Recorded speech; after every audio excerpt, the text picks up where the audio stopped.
The Korean nation wants peace, but the United States is making a challenge to it and persisting in its policy to stifle the Democratic People's Republic of Korea with nuclear weapons, thereby putting the Korean peninsula under further aggravated nuclear war danger. The denuclearization of the Korean peninsula, a focus question in the world today, was in fact proposed and actively promoted by the DPRK. An official of the Korean Central News Agency says, now the nuclear issue in Korea has become a worldwide question. It is not an issue that arose of late. The DPRK joined the Nuclear Non-Proliferation Treaty in 1985, but failed to conclude the Safeguards Accord with the International Atomic Energy Agency because of the repeated nuclear threats of the U.S. The primary purpose of the affiliation in the NPT by the DPRK in December 1985 was to do away with the nuclear threats of the U.S. and solve her electric power issue with nuclear energy. But the DPRK's honest implementation of her obligations in the treaty was met by further increased nuclear threats of the U.S., endangering peace and security.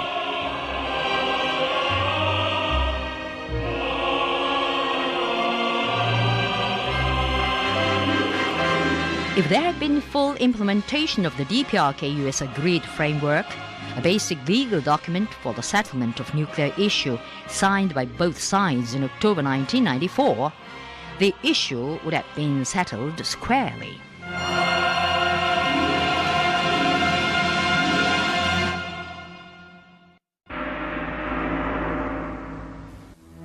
The bellicose Bush administration, however, rejected DPRK-US dialogue from the beginning and even declared a nuclear war against the DPRK, thus totally destroying the basis of the agreement.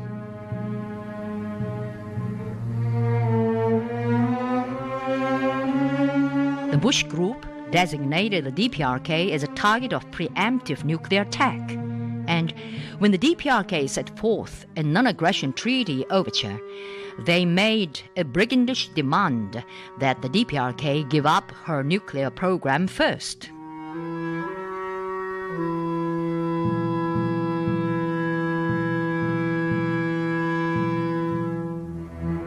The DPRK had to respond to it by quitting the NPT on January 10, 2003.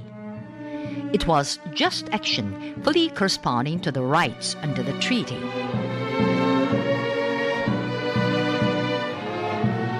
Destroying the denuclearization progress in the Korean peninsula.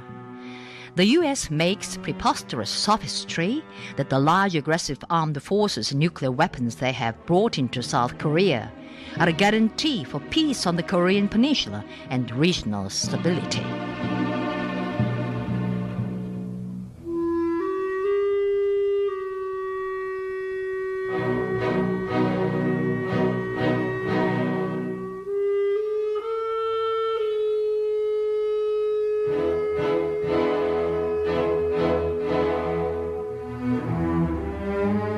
The nuclear issue in Korea originated in 1957 when the U.S. began to bring lethal nuclear weapons into South Korea.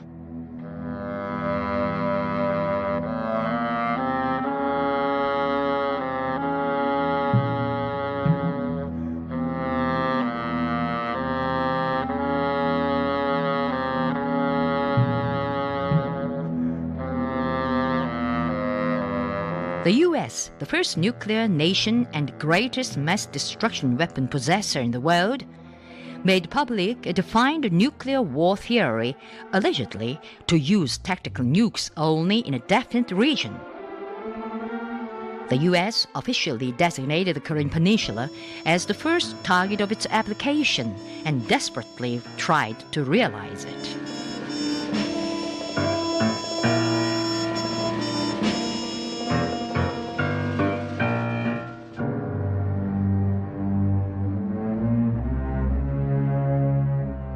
The U.S. deployed in South Korea even the neutron bombs, otherwise called weapon of devil, that had been rejected in Europe and many other countries in the first half of the 1980s. The neutron bomb deployment further aggravated the nuclear issue of the Korean Peninsula.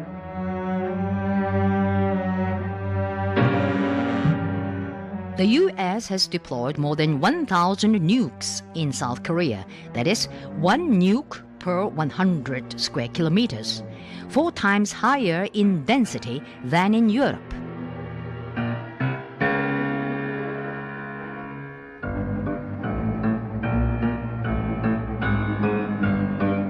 The U.S. officially announced the start of nuclearization of its forces in South Korea on July 15, 1957, deployed 280mm atomic guns and Honest John nuclear missiles in 1958, and brought in over 1,000 nuclear weapons and 54 nuclear aircraft in 1975.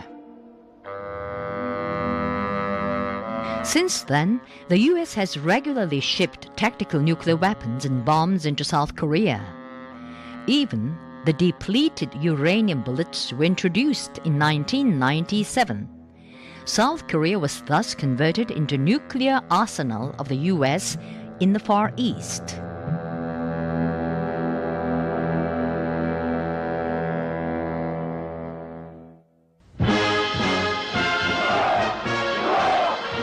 The Korean people condemned the U.S. nuclear war plot aimed at annihilating the entire Korean nation.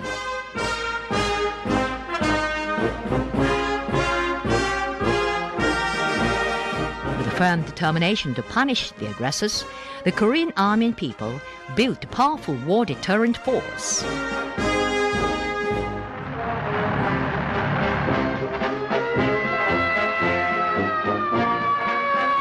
All people took arms not to repeat the tragic past, when they, with no power to defend themselves, had been reduced to colonial slaves of the Japanese.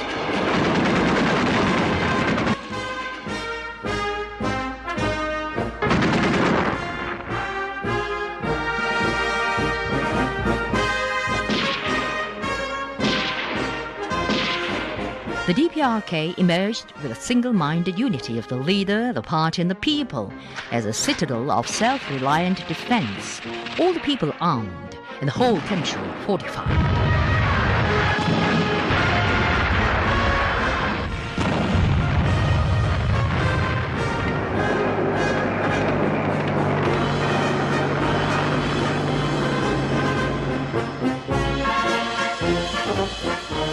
On the other hand, the DPRK government sent reasonable proposals to U.S. administration and the Congress more than once in order to remove the nuclear danger.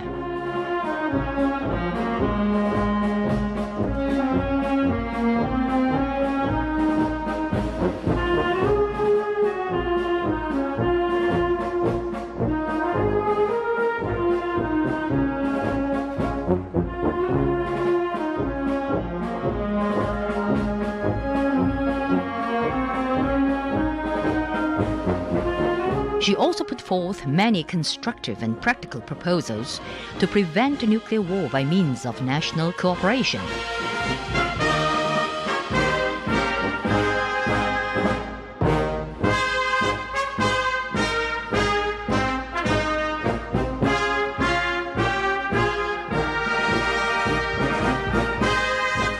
The DPRK strongly urged the U.S. to pull out nuclear missiles, atomic guns, and all other nukes from South Korea, and pungently denounced operation plans for the use of nuclear weapons.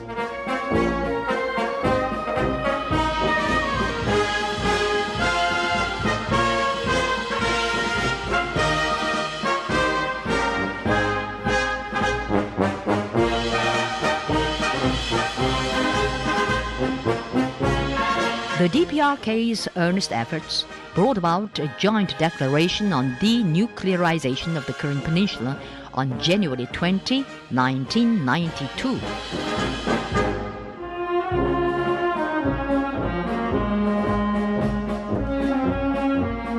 DPRK-US high-level talks took place in January 1992 at the US mission to the United Nations.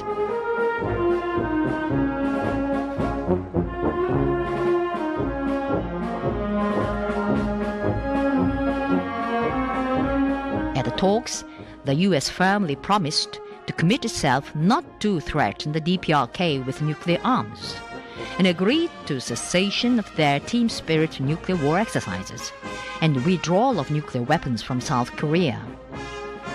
The DPRK accordingly agreed to the conclusion of the Nuclear Safeguards Accord with the IAEA and its inspection. The DPRK subsequently opened to the international public its peaceful nuclear activities, though she was in a special state, as she had temporarily suspended the effectuation of her withdrawal from the NPT, which was decided in March 1993.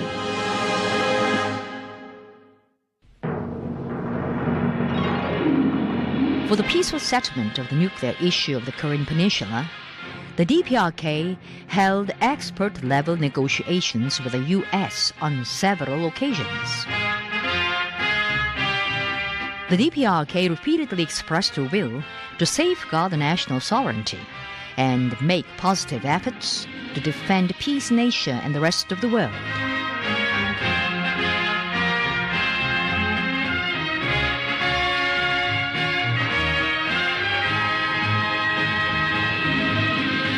The DPRK's strong countermeasures to remove a nuclear war danger led to the reopening of DPRK-US talks in Geneva, Switzerland, which resulted in the adoption of DPRK-US Framework Agreement on October 21, 1994, for full settlement of the nuclear issue of the Korean Peninsula.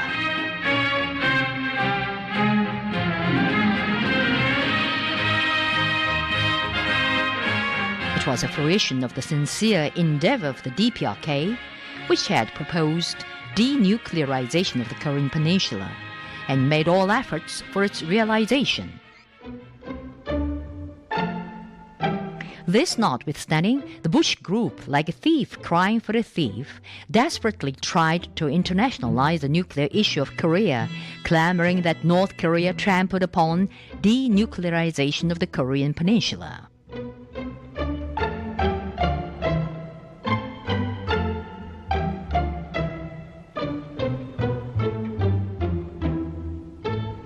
Earlier in the 1990s, the U.S. had steered ex-director Hans Blix and others in the IAEA to kick up a racket for special inspection of two military objects in the DPRK, thereby bringing about a touch-and-go situation in the area. Meanwhile, the U.S. more frantically staged reckless nuclear test war games designed to launch a preemptive nuclear strike against the DPRK.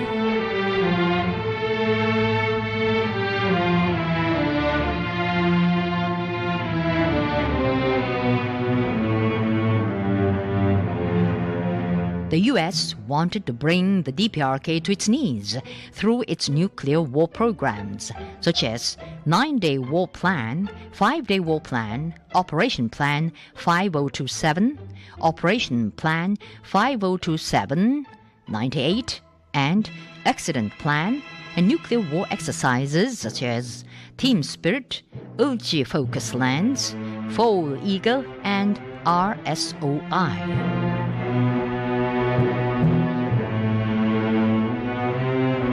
As is recorded in history, Truman, the nuclear maniac and mass murderer of the 20th century, who had issued the first order to use the nuclear bombs, and thus caused a Holocaust in Hiroshima and Nagasaki, examined a plan to drop atomic bombs during the Korean War in the 1950s. But his bluff resulted in shameful defeat of the U.S. and victory of the DPRK. It was a ruthless response of the young Korea to the alleged almighty U.S.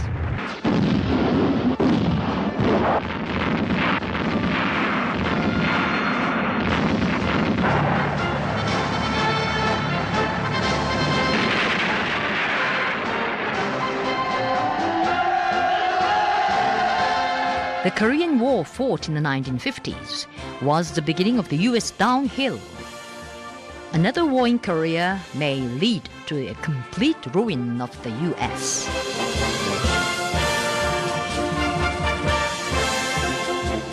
The successive U.S. administrations have been clinging to nuclear blackmail on the DPRK only to suffer defeat.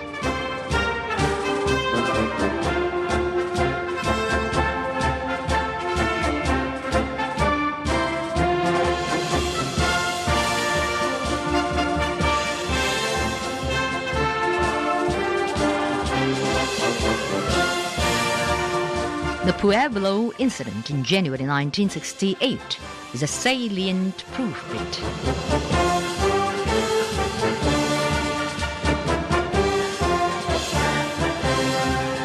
The then U.S. President Johnson threatened the DPRK with a nuclear retaliation and sent to the East Sea of Korea huge aggressive forces, including nuclear aircraft carrier Enterprise.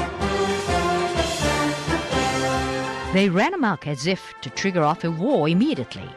But the DPRK gave them her determined answer to return retaliation for retaliation and all-out war for all-out war.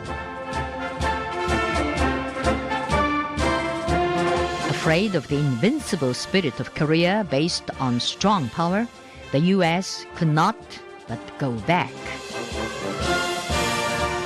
But for the strong power of the DPRK, there would have broken out scores of wars already on the Korean Peninsula.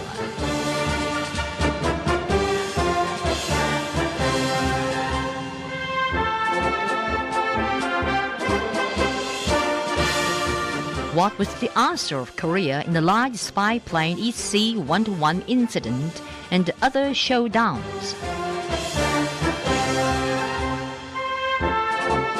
It was that whoever trespassing even upon the smallest bit of the sacred land, sea and sky of Korea will be dead.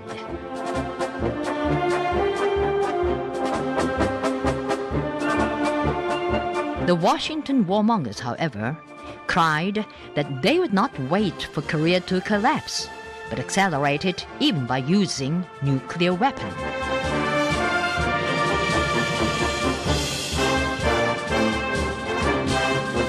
In the first year of the Bush administration, the scale of nuclear war exercises against the DPRK was twice as large as that in 2000, the last year of the Clinton administration, involving nearly 700,000 troops. The world public denounced the U.S. for the nuclear war danger on the Korean Peninsula. They branded the moves of the U.S. as a criminal act of leading the situation to a war, a reckless fire play, and mad and indiscreet act. The Korean people have loved peace and want to live harmoniously in a nuclear-free world.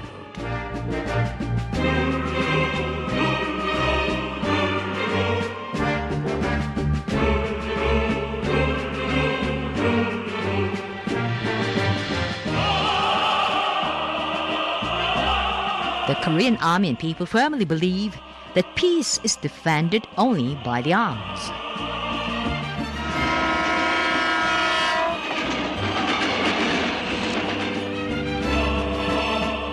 Under the grim situation caused by the historical U.S. maneuvers to bring down socialism in Korea, it is her sovereign right to build a powerful defense industry to cope with it. Nobody can speak ill of it.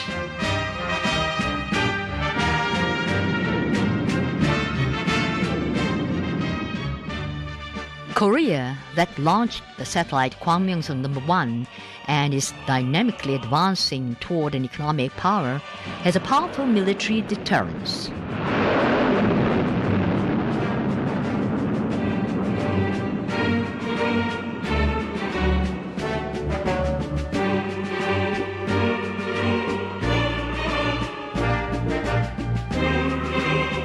Leader Kim Jong-il, chairman of the National Defense Commission of the DPRK, has built this bulwark of national defense to safeguard the entire nation with his Sungun policy.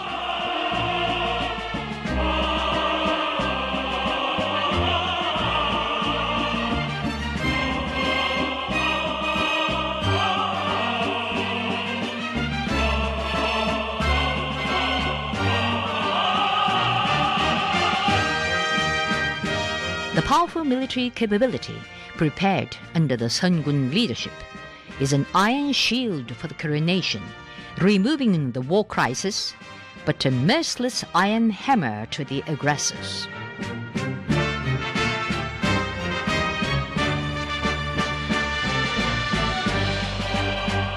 In May 1999, the U.S. administration, learning that their stick policy would not work, sent Perry, the former U.S. Secretary of Defense, as a special presidential envoy to the DPRK. Korea then solemnly proclaimed, "Since the U.S. threatens us ceaselessly, we strengthen military power to defend ourselves. The U.S. must make a complete change in its policy toward Korea before it asks for the discontinuation of our nuclear and missile development. That is the only way to solution."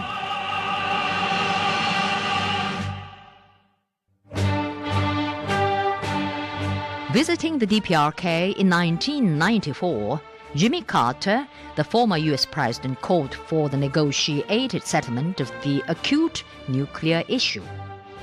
Albright, the then U.S. Secretary of State, during her sojourn in Pyongyang in October 2000, also pledged to implement the DPRK-US agreed framework. The Bush group, however, slandered the promises made by the Clinton administration as a mistake, inflicting a loss on the U.S. while benefiting the DPRK. They totally denied his predecessor's letter of assurance and other official documents, thereby laying an obstacle in the way of the improvement of DPRK-US relations. Regarding it as a thorn in the flesh that the Korean people were advancing toward reunification under the banner of the June 15 Joint Declaration adopted during the 2000 Inter-Korean Summit, the U.S. drove a wedge into North-South relations and laid a stumbling block in the way of dialogue, cooperation, and national collaboration.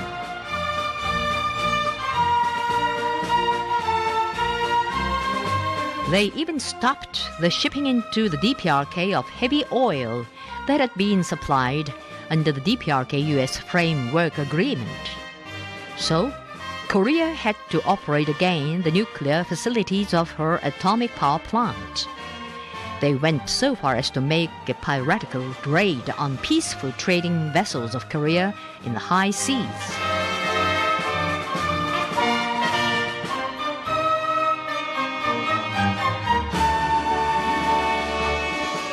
A mad dog needs a stick, so do the aggressors.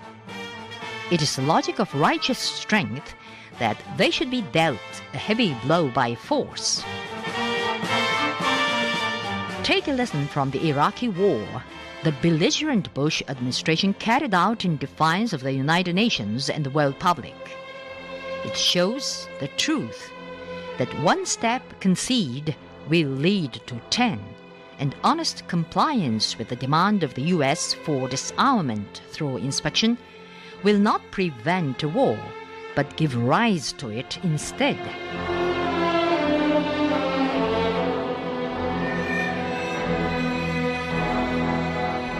Witnessing the miserable reality of Iraq, the world public recognizes the justness of the firm stand of Korea that she should possess a nuclear weapon, and even something greater than that if possible, to resist the intensified U.S. moves against her.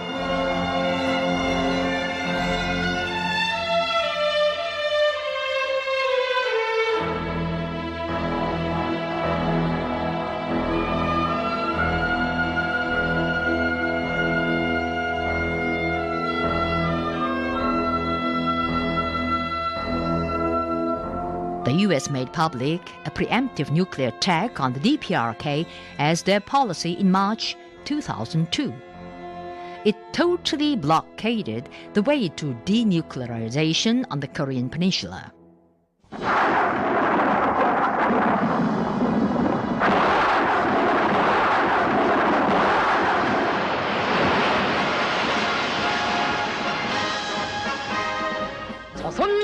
Government statement of the DPRK. It is the US that disturbs peace and security on the Korean Peninsula and leads the situation to a dangerous state today. Since its advent, the Bush administration has designated us as part of an axis of evil. It proclaimed it as its state policy to deny our system and designated our country as a target of preemptive nuclear attack, which means an open declaration of a nuclear war against our country.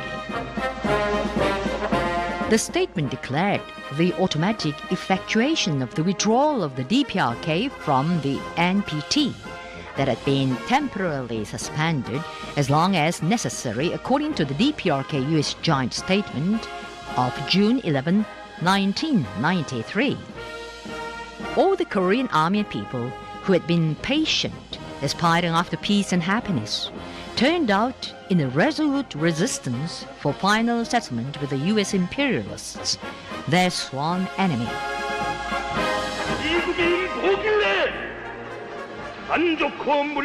Our country is a land of golden tapestry with beautiful mountains and clear rivers.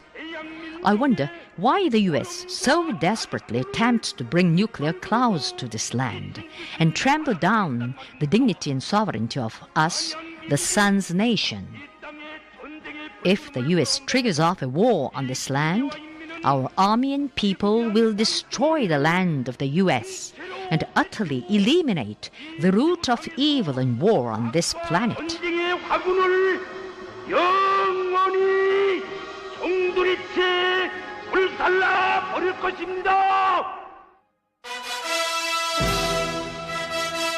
The DPRK, too, has the right of choice, and stick is not for the US alone. Tougher to the tough, and a gun to a rifle. That is the way Korea responds. The aggressors will never avoid death.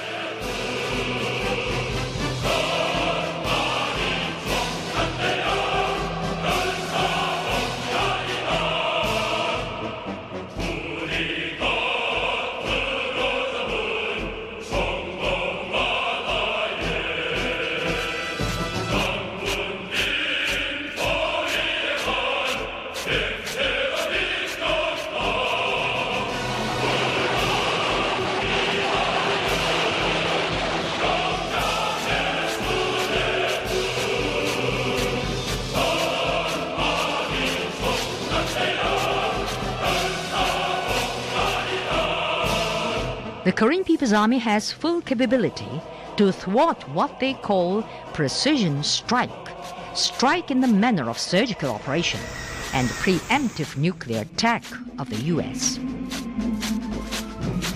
The Korean People's Army will return aerial strike with aerial strike, and ground strategy with ground strategy.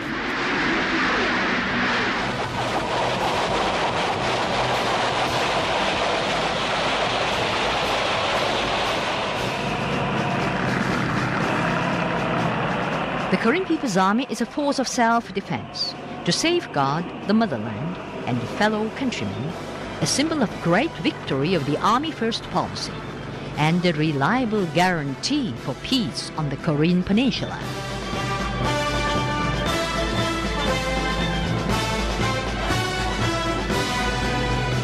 Korea is rallied rock firm behind leader Kim Jong-il and possessed of a strong defense power.